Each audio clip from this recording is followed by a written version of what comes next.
I'm Karen Nelson, and you're listening to Becoming You Again, episode number 84. Welcome to Becoming You Again, the podcast to help with your mental and emotional well-being during and after divorce.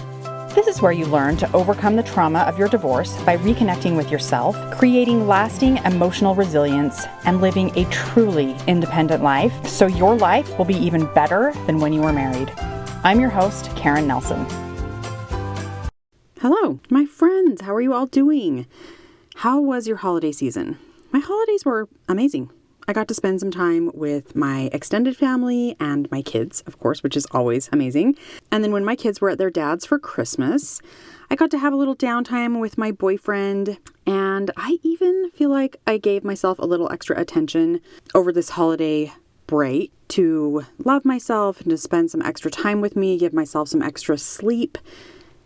I feel very refreshed, I feel very loved, and now I'm ready to dive into the new year, as I'm sure so many of you are as well. I would love to hear how your holidays went.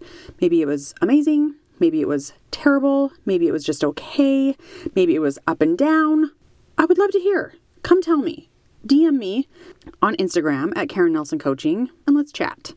So the new year is when everyone is talking about goals and resolutions and the best way to reach your goal for real this time. Because we all know what it's like to set a resolution or a goal, right? We have these very grand aspirations. We are doing it this year. We are going to lose the weight. We are going to start waking up earlier. We are going to get the house organized. We are going to get healthier and go to the gym 6 days a week.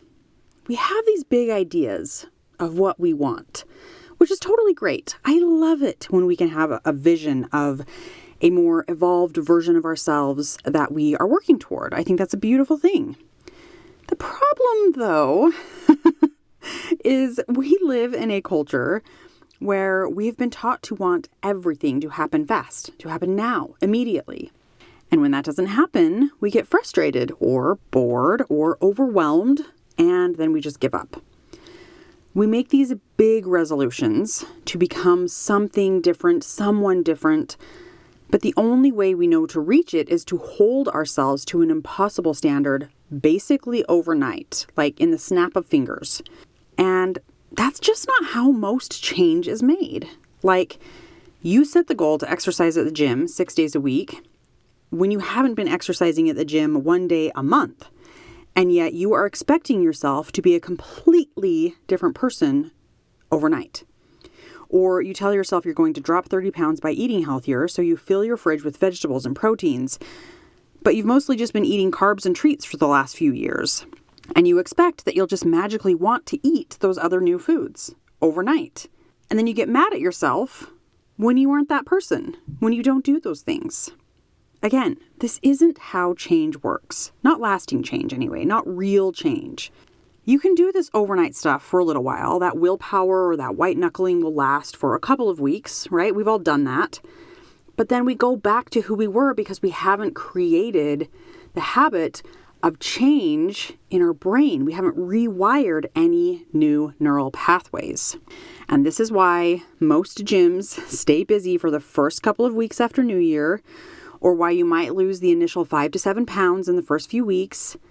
You might wake up at 6 a.m. for a couple of weeks and then go right back to where you were. We get tired of trying so hard to be someone that we are not that we stop. We get frustrated that things aren't happening fast enough, and so we stop. We give up. We haven't done the work in our brain first to create a habit that is going to create change over time. So what's the answer to setting goals and actually achieving them? I believe it's implementing something called minimum baselines. This is the idea that you set a very small goal that is so easy to do that you're for sure going to do it. Now, your brain is going to think that this goal is so small that it's not even worth doing. It's not going to make any difference. But having minimum baselines is where the actual change and growth and habits are formed. In our brain first, which is amazing. And I've talked about this before on the podcast, but one of our brain's main functions is to conserve energy. And one way it does that is to form habits, because the more it can do on autopilot, the more energy it is conserving. So minimum baselines is kind of a win-win for you, and it's a win-win for your brain because you are making small incremental changes, which add up to huge things over time, and your brain is doing its job of energy efficiency. So let me give you a few examples of minimum baselines so you know what I'm talking about. If your goal is to work out more and you eventually want to work up to 45 minutes of exercise 6 days a week, then instead of doing 45 minutes 6 days a week for 3 weeks and then giving up because it's just too hard to keep at that for the rest of the year until New Year's resolution time next year, right? Instead, you're going to set a minimum baseline of 15 minutes of exercise 3 days a week or 5 minutes of exercise 6 days a week. You get to decide. This is what's really great about minimum baselines. You decide on something that is so easy that you will for sure do it, which then will easily create a habit out of it. Or say you want to eat healthier. You decide on a minimum baseline of eating 1 fruit and 1 vegetable twice a week. Or adding a vegetable with dinner 4 nights a week or 6 nights a week. Again, you get to decide what your minimum baseline is, and it's going to be different for every person because we are all different. You want to choose something that sounds doable and pretty easy for you to do. Remember, it's something that is so easy for you to keep that your brain is like, why, this isn't even worth doing. But that's when you get to remind your brain, I know you think that, but we're going to do it anyway. And this is the magic of minimum baselines. You become consistent with this baseline, doing it over and over again, which then creates a habit. And once that habit is created, you can then create a new minimum baseline, which incrementally will get you closer and closer to your goal. And eventually, your minimum baseline is the goal you wanted to achieve in the first place. And then there's this double magic that comes in, which I think is so amazing. And often, once you get started on your minimum baseline that you've set, you might even do a little bit more. But if you decide not to, it's totally not a problem for you. So for example, if you've set a minimum baseline of working out for 15 minutes 3 days a week, and you get on the treadmill to do your 15-minute jog, and after 15 minutes, you're like, I feel really good. I feel great, actually. I might go another 15 minutes. And so you do. Amazing. That's a fun little moment to celebrate the additional movement for your body. But if you get done with the 15 minutes, the first 15 minutes, and you're like, ugh, I am done. That was enough. I am not doing any more. And you go take a shower and you get ready for your day. That's also a moment for you to celebrate because you still kept your minimum baseline goal of 15 minutes. You did it. That's amazing. There's no reason to beat yourself up for not doing more because you already did your baseline. It's magic. Okay, so before I teach you how to decide on your minimum baseline and give you a bunch of examples, I want to make sure that you understand one thing.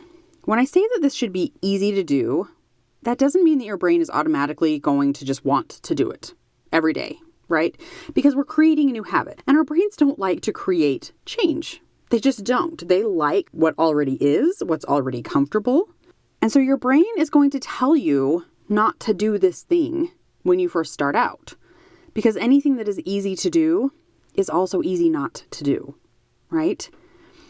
And as with any kind of change, even tiny small change, it's totally normal for your brain to object and try and tell you the reasons why you shouldn't be doing this. One of the main arguments that your brain is going to try and use is this little amount won't make any difference. And I've already mentioned this, but we know that's actually not true, and that small, consistent habits are what add up to big results. So I just want you to be aware, as you begin to implement your new minimum baseline, your brain is not going to be on board at first. And that's okay. Nothing has gone wrong. You just have to be willing to be the manager of your brain and remind it that because this is so easy to do, we're definitely doing it. Your minimum baseline should be something that you are willing to do forever. Let me say that again.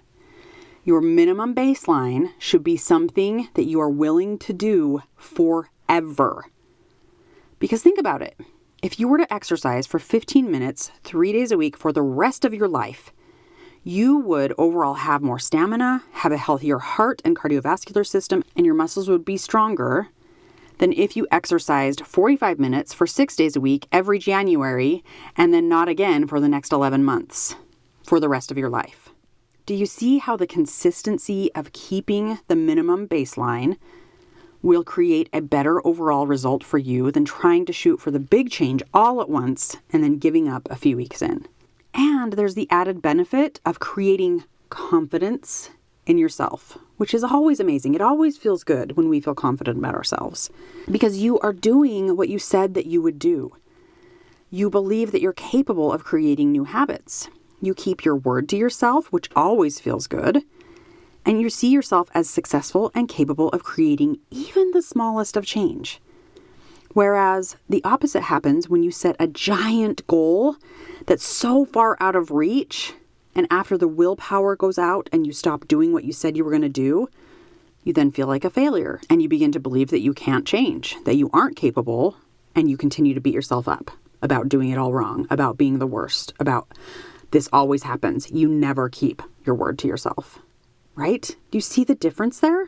There are so many areas where you can create a minimum baseline. Let me give you some examples to get your brain started. I've talked about two of the more obvious choices like exercise and health, and a few more examples of those might be, I'm going to eat when I'm hungry and stop when I'm full.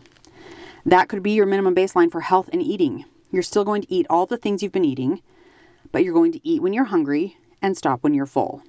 Or maybe you eat dessert every night after dinner and you want to stop doing that. A minimum baseline could be, I'm going to eat desserts 4 nights a week, and the other 3, I don't eat dessert. Or I'm going to eat 1 scoop of ice cream instead of 2 every night. Some ideas for minimum baselines for being active might be, I'm going to do yoga 20 minutes, 3 days a week. Or I'm going to do some breathing exercises and focus on my breath work for 10 minutes, 5 days a week. Get specific with what you're going to do, but also make it easy for you to do so that you will stay consistent with it. So what is it that is going to be easy for you to do on a consistent basis? Maybe you want to have some money in savings. You can start with a minimum baseline. I'm going to save $25 from every paycheck in my savings account or in my glass jar on the counter or wherever you want to put it. And again, you might be thinking, that's not going to make a difference, but it does. Remember, if you want to be a person who saves money, then you have to start saving money and it has to start somewhere. It can start with a minimum baseline because little changes consistently over time add up. Maybe you want to wake up earlier or go to bed earlier. You start with a minimum baseline. Every Monday, Wednesday, and Friday, I am in bed by 11:45. No excuses made. Or every Wednesday, Thursday, and Friday, I'm up by 6:30 a.m. ready to start my day. You get to choose what your minimum baseline is. Another idea is wanting to feel more confident. I had a woman in my Facebook group the other day say that when she dresses up in clothes that fit right and feel good on her body, that she feels more confident. And the reason she feels more confident is because she's thinking thoughts like, damn, I look good. Or maybe she's thinking, I've got this. I can do anything when I look like this, right? She's thinking thoughts that are creating a feeling of confidence inside of her. So a minimum baseline for confidence can be, I'm going to take a shower and get dressed in clothes that fit and that I like 4 days a week. Or one that really works for me that I know you've heard me say before is I tell myself 5 things that I love, like, or appreciate about myself every day. Maybe your minimum baseline could be every night before I go to bed, I tell myself 1 thing I love, like, or appreciate about me. Or I look in the mirror and give myself a high five anytime I do something to be celebrated. The beauty of a minimum baseline is you get to choose what it is. You get to decide the ease. You get to make this as personal to you as you would like. So think about an area of your life that you would like to make some kind of change in and write that down. Then brainstorm anywhere between 5 and 25 ideas of minimum baselines that you could possibly do, and then pick one. We're not going to do 25. We're just going to pick one. We're going to start small. Easy. Remember, we're keeping this easy. Easy, easy, easy. Pick one and then commit to doing it.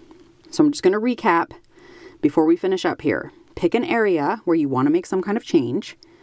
Brainstorm some ideas for minimum baselines. Keep it easy. What will be so easy that it will almost seem not worth it?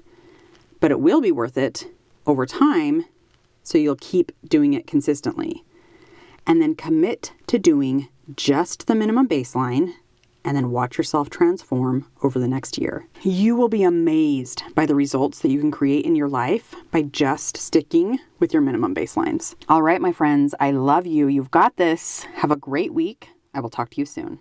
If you like what you're learning on the podcast and you're ready to create lasting change and results in your life, then you need to be working one-on-one with Karen as your divorce coach. This is where we take everything you're learning in the podcast and 10x it with implementation and weekly coaching, where you start to see change in yourself and your life immediately. To find out more about how to work exclusively with Karen, go to www.karennelsoncoaching.com. That's www.KarinNelsoncoaching.com. Thanks for listening. If this podcast agreed with you in any way, please take a minute to follow and give it a rating wherever you listen to podcasts. And for more details about how I can help you live an even better life than when you were married, make sure and check out the full show notes by clicking the link in the description.